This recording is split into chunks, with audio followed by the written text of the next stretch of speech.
irmãos, a paz do Senhor Jesus. Graças a Deus por mais uma manhã aqui na presença do Senhor. Aqui deixar apenas uma reflexão bíblica para os amados nesta manhã. Eu queria deixar um texto bíblico aqui no livro do Gênesis, no capítulo de número 4 e o versículo de número 8.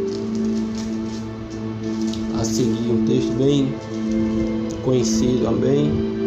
E diz assim: E falou Caim ao Senhor,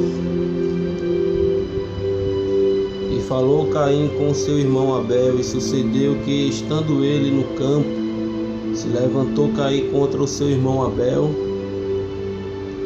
e o matou. E disse o Senhor a Caim: Onde está Abel teu irmão? E ele disse: Não sei, sou eu o guardador do meu irmão? E disse Deus: Que fizeste? A voz do sangue do teu irmão clama a mim desde a terra, e agora maldito és tu desde a terra, que abriu a sua boca para receber da tua mão o sangue do teu irmão. Glória a Deus. Irmãos, a gente sabe, esse texto ele é bem conhecido da igreja, que a gente sabe que Abel e Caim ele foi os primeiros filhos de Adão e Eva depois da caída do Éden, após Deus ele expulsar o casal do jardim. A Bíblia diz que eles tiveram 2 filhos, né? Vamos estar lá no capítulo 4 do mesmo livro que nós lemos, no versículo 1, que diz que conheceu Adão Eva, sua mulher, e ela concebeu e teve a Caim, e disse: Alcancei do Senhor um varão. E teve mais um filho, e mais um irmão que chamou Abel, e foi pastor de ovelha, e Caim lavrador de terra. A gente vê que esses 2 filhos de Adão, cada um tinha funções diferentes ao seu trabalho, né? Ele era Caim, ele era lavrador de terra, né?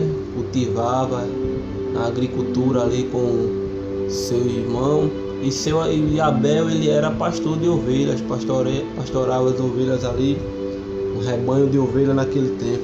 E a gente sabe que o nome Abel ele tem como um significado de sopro, né? O nome Abel, traduzido do hebraico, quer dizer Ebel, que significa sopro. Isso é o sentido da palavra Abel. E Abel ele é destacado entre os heróis da fé, como está mencionado lá em Hebreus, capítulo de número 11. Ele entra no texto, na carta dos escritor aos Hebreus, no capítulo 11, né, que fala sobre os heróis da fé ali. Abel ele entra também como sendo um dos heróis da fé. E a gente vê que Abel ele foi um homem cuja oferta ele agradou a Deus, porque Abel ele deu aquilo que era de melhor para si, ele ofereceu a Deus em sacrifício, né? A gente podemos falar um pouco sobre o nascimento, né? A gente viu que o significado da palavra Abel, que quer dizer sopro, porque o período de vida dele foi um período muito curto. Ele assim não teve uma vida bastante prolongada. A gente vê que antigamente o povo ele vivia 800, 900 anos, 600, 700, viviam muitos anos, e Abel ele não teve o privilégio de viver muito, né? De assim estar com a sua vida prolongada. A sua morte ela foi bem de uma forma bem precoce, bastante rápida, né? Quando ali o seu irmão Caim tirou a sua vida depois da oferta que foi oferecido a Deus. E a gente vê que logo depois, quando se passa o tempo, é que Deus ele estabelece um período, né, de idade, né? Diz que o homem só iria viver até 130 anos no máximo, após o dilúvio ali na Arca de Noé. E a gente vê que o sentido da palavra sopro é concernente à vida de Abel, que foi uma vida bastante curta, ou uma vida muito precoce, ligeira, né? E a gente pode citar assim também umas características acerca da vida de Abel. A gente vê que Abel ele foi pastor de ovelha, como a gente mencionou aqui em Gênesis capítulo de número 4 e versículo de número 2, que está aqui no texto bíblico. Também ele foi dedicado ao seu trabalho. Segunda característica assim da vida de Abel é que ele foi uma pessoa pastor de ovelha, pastoreava as ovelhas, e também ele era uma pessoa muito dedicada ao trabalho do Senhor, era uma pessoa empenhada, uma pessoa que vivia, glória a Deus, dentro do trabalho do Senhor, fazendo com dedicação, com bastante vontade, com o coração aberto para isso. E a gente vê que está lá em Provérbios capítulo de número 6 e 6, quando Deus ele menciona, vai ter com as formigas, preguiçoso, fala sobre a dedicação, né? Ele não era uma pessoa preguiçosa, era sempre esforçado, e a gente precisamos ser esforçado na obra do Senhor. A gente vê outra característica acerca de Abel, é que ele era um homem pacífico, um homem calmo. A gente vê lá em Mateus capítulo de número 5 e versículo de número 9, que diz: bem-aventurados são os pacificadores, porque esses serão assim chamados filhos de Deus. Então Abel era uma pessoa pacífica, era uma pessoa íntegra, era uma pessoa que era calmo perante a presença do Senhor, humilde, já diferente do seu irmão Caim, que era uma pessoa agressiva, uma pessoa que não atentava para tentar andar com os frutos do Espírito, né? Fazendo a vontade de Deus. Ele era uma pessoa muito diferente assim do seu irmão. E a gente também podemos mencionar que Abel ele era um homem de fé, como eu falei logo no início, que ele está caracterizado ali no escritor de Hebreus, no capítulo de número 11 e no versículo de número 4. Ele era um homem de fé. Ele era um homem de fé, por quê? Porque ele ofereceu a Deus o maior sacrifício que o seu irmão Caim. É por isso que ele era um homem de fé, ele acreditava. A gente vê que o sacrifício de Abel foi um sacrifício que ele deu no melhor. Ele pegou a melhor ovelha do seu rebanho, ele deu para Deus aquilo que ele tinha de melhor naquele momento ali, e deu a Deus, ofereceu a Deus aquele sacrifício, glória a Jesus, né? Diferente do seu irmão, não dizendo que o sacrifício do seu irmão foi um sacrifício ruim, não foi. Ele tem, para mim, é que ele pegou também ali naquele tempo, ele pegou assim da sua agricultura, mas ele pegou ali, Abel tem para mim que a oferta que Abel ofereceu ao Senhor era uma ovelha bastante cultivada, né? Quem sabe ele cultivou o ano todo, 2 anos, 3 anos, né? Era aquela ovelha bastante cuidadosa, bastante, e a gente vê que ele assim ofereceu do melhor, não pelo sacrifício, irmãos, mas pelo quem está sacrificando, porque a gente vê que primeiro Deus ele atenta para quem está oferecendo o sacrifício, e depois para o sacrifício. Primeiro eu, que sou o sacrifício vivo, né? Eu preciso estar na posição para sacrificar a Deus, né? Abel ele estava no lugar de Deus, ele estava na posição de Deus, e Deus ele primeiro atenta para quem está sacrificando e depois para o sacrifício que é ofertado, porque se a gente não tiver com as nossas vidas, né, em lugar de ser o sacrifício vivo, a oferta não vai valer de nada. Precisamos estar na posição de Abel. Também Abel ele traz bastante significado sobre acerca do seu sacrifício, porque o seu sacrifício foi um sacrifício profético, né?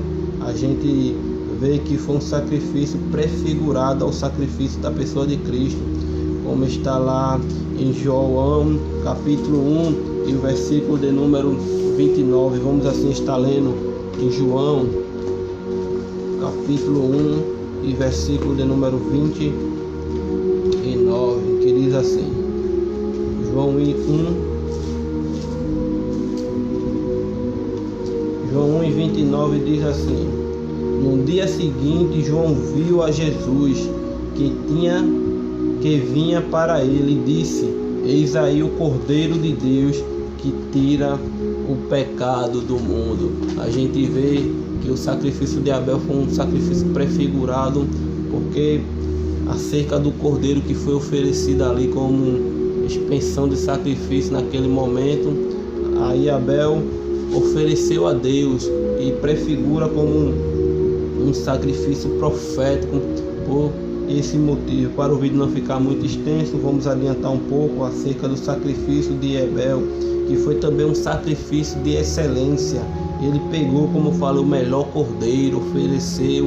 E quando a gente tem a excelência de Deus na nossa vida, a gente dá o melhor, a gente faz o melhor, a gente se dedica o melhor da nossa vida para Deus. Excelência é aquilo que a gente tem de melhor na nossa vida, que é o Espírito Santo de Deus, né? Que é Deus, que é Jesus na vida. E quando a gente tem a excelência de Deus, aquilo que a gente faz para Deus dá certo, né? Acontece, a gente não vê dificuldade, né? A gente podemos ver lá em Daniel, que diz que Daniel ele tinha o espírito excelente, e por ele ter o espírito excelente ele resistiu e viveu mais de 2 impérios. E a gente vê que a excelência é que nos destaca, que é aquela coisa de muitos olhar para nós e dizer: como é que pode? Ele não iria conseguir, ela não iria conseguir, mas não porque nós merecemos, mas sim por conta da excelência que está sobre as nossas vidas. E Abel, ele tinha a excelência do Espírito Santo de Deus em sua vida. Vamos mais adiante. Ele também alcançou o testemunho de justiça, né? Abel alcançou um testemunho de justiça e até hoje é mencionado, né? A próprio Jesus, ele fez menção do sacrifício de Abel, e a gente vê também que por esse sacrifício ser um sacrifício tão justo, um sacrifício de justiça, que ele se tornou um dos heróis da fé, como está escrito lá em Hebreus capítulo 11 e versículo de número 4. Deus também, ele deu testemunho acerca dos dons de Abel, e mesmo depois de morto, né, a gente vê que Abel ainda é lembrado, né, pela sua fé. Glória a Deus, né? E o sangue de Abel, irmão, ele representa 3 coisas. Primeiro, ele representa um sacrifício. Segundo, um marco. E terceiro, o sangue que clama. Tem 3 características acerca do sangue de Abel. Primeiro, que foi um sangue de sacrifício. Segundo, porque foi um marco, causou um marco em toda a história. A Bíblia menciona no Gênesis sobre a vida de Abel, sobre a sua morte. Jesus ele fala lá em Mateus, em Lucas, fala acerca da morte de Abel, né? Que foi um marco, ele marcou a sua história, né? E a gente precisamos marcar a nossa história, a nossa vida, enquanto a gente podemos, enquanto temos força, garra. Porque hoje, para eu e você estar aqui, causou muito sangue de missionário. Muitas pessoas foram mortas, apedrejadas. Muitas pessoas perderam a sua vida, né? Lutaram pela liberdade do cristianismo hoje, né? Marcaram a sua história. Muitos mártires foram extintos, mortos, como fogueira acesa, né? Na noite de São Bartolomeu, ali eles queimavam vivo como tochas humanas, porque pregavam e falavam do Evangelho. E hoje a gente tem a liberdade de estar falando do Evangelho, nós temos a liberdade de proclamar a vinda de Jesus. Marque a sua vida enquanto você pode, enquanto você tem garra e vigor, que Deus ele nos ajudará a vencer, né? E também o sangue de Abel foi um sangue que clama, irmãos, clamou. A gente vê que o sangue, quando bateu na terra, clamou por justiça a Deus, né? Como eu falei, muitas pessoas, como Jesus, que morreu na cruz para que eu e você estivesse aqui, muitas pessoas derramaram o seu sangue, e às vezes a gente se torna tão ingrato. O sangue daquelas pessoas, dos mártires que foram mortos, né? Para que a gente hoje pudesse ter a liberdade de estar proclamando o Evangelho da salvação, o Evangelho, o sangue de Jesus que clama por a minha vida, pela tua alma, né? Vamos atentar para essas coisas. E também a gente vê que Abel, característica de Abel entre Jesus, que Abel foi pastor de ovelha, Jesus também ele foi pastor de ovelha, ele foi um sumo pastor, onde a gente vê lá em Pedro, no capítulo de número 5 e versículo 4 de 1 Pedro, ele faz menção de Jesus como sumo pastor, e a gente vê que ele também lá em Hebreus 13:20 faz menção do nosso Senhor como um grande pastor, e a gente vê que João capítulo 10 e o versículo 11, ele diz que Jesus, ele é o bom pastor, ele é o sumo pastor, ele é o grande pastor e ele é o bom pastor. Jesus, e o sangue de Jesus, ele clama até hoje como um sangue mais alto, sangue que clama mais do que o sangue de Abel, fala mais alto, porque foi por ele, por remissão do sangue de Jesus, que hoje a gente está aqui. Glória a Jesus, contando vitória, agradecendo por ter uma vida liberta pelo poder que há no sangue de Jesus. Glória a Deus. Em 1 Pedro 18:19, o sangue de Jesus é o sangue resgatador. Amém, meus irmãos. Em Apocalipse 5:9 é o sangue que comprou, né? O sangue comprado. Em Apocalipse ele faz menção que é o sangue comprado. E lá em 1 João capítulo 1 e versículo 7 é o sangue purificado. Somos purificados, comprado e resgatado pelo poder que há no nome de Jesus. Que vocês tenham uma manhã abençoada, uma tarde, uma noite, que Jesus possa estar te ajudando e que essa mensagem edifique a tua alma, o teu espírito. Amém. Desde já agradeço a todos. Se inscreve aí no nosso canal, embaixo dá um like para nos ajudar.